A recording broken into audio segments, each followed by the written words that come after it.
Alright, showtime. Det er endnu en note til mig selv. De lukker for den her eksamensserver, ikke også? Så det vil jeg godt lige vil snakke om. Bare lige for at repetere, det er i forhold til mit brug af Hydra. Man kan godt kalde det en form for brute forcing program, bare til netværksforbindelser. For eksempel SSH og sådan noget.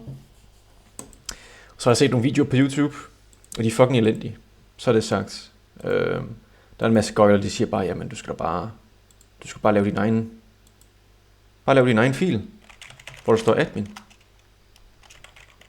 Og så root. Og så bruger du den. Nej. Det er forkert. Kæft for det nederen, mand. Hvorfor er der ingen, altså jeg har sådan ikke set 5 videoer, så bliver jeg fucking træt af det. Der er ingen, der siger, at der rent faktisk er en fil i din system, som du bare kan bruge, i stedet for at lave dine egne filer. Hvorfor er der ingen, der har sagt det? Altså det er virkelig. Hold nu op. Så nu laver jeg det fandme en gang for alle. Okay, jeg prøver lige på. Right. Open folder. Så, enten kan man bare trykke på devices, file system, eller skråstreg her. Og så skal vi ind i, I guess, user. Og share. Share. Jeg har spillet så meget Doom, så nu virker min mus knap nok. Det er prisen for nok dæmoner. Det er, at man skal købe en mus, kraftedet med hele tiden. Nå. Wordlist.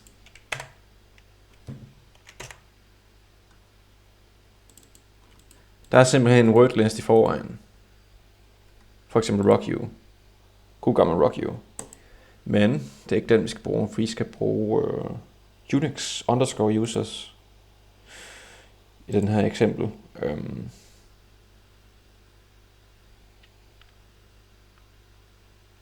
Det må være derinde, ikke også? Right?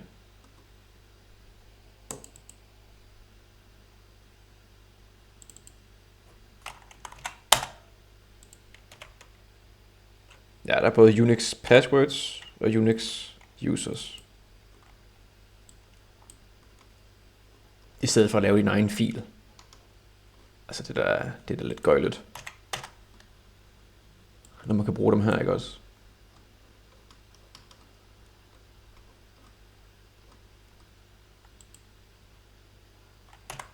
Alright.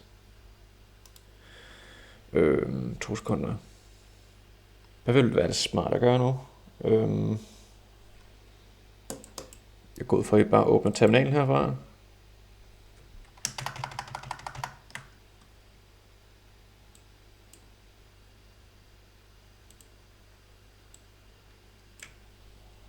Så skriver vi Hydra.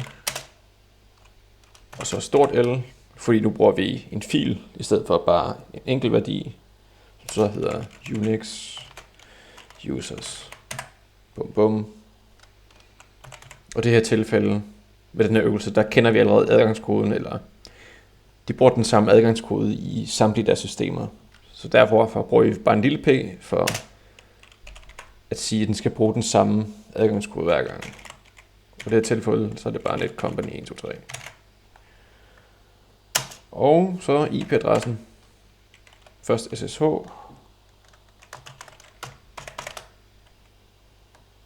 Så bum bum. Og det ser vist rigtigt ud. Skal jeg lige gøre den lidt større.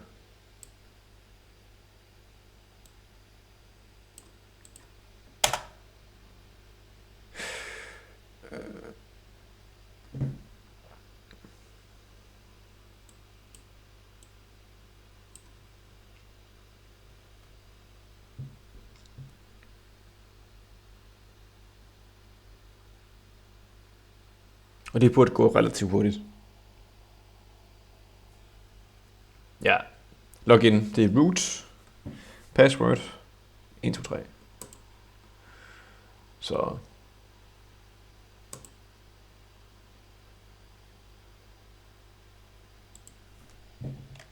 Siden den har HTTP-porten åben, så kan vi jo besøge den, ligesom alle mulige andre hjemmesider. Nej, det var ikke rigtigt. Den har nemlig ikke HTTP åben. Det er nemlig den der har den. Men whatever. Den har nemlig... Oh god. Gå væk. Nu sejler det.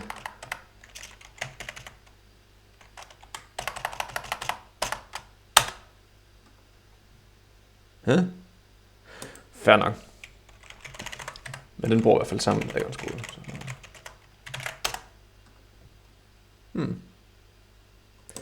That was fucking weird. Kan du stoppe det der? Vomitus. Root. Netcompany. Goddammit. Der var lige en typo. Goddammit. Pølsefinger.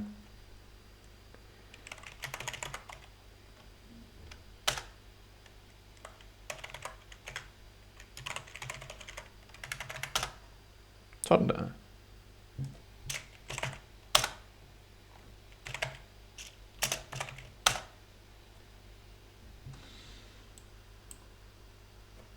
Okay.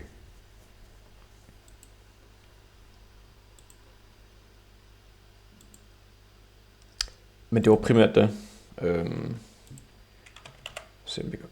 Ja, det var sådan det var. Det var sådan det går. SSH, root, / IP-adressen. Bum. Og så netcompany. 1, 2, 3. Og så er vi inde igen.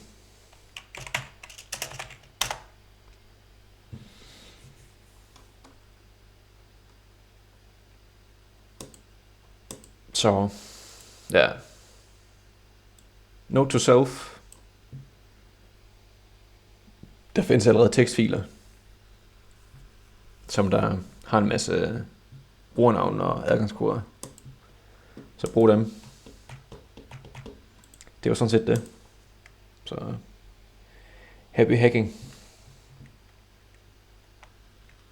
Skal jo lige slutte af med en meme.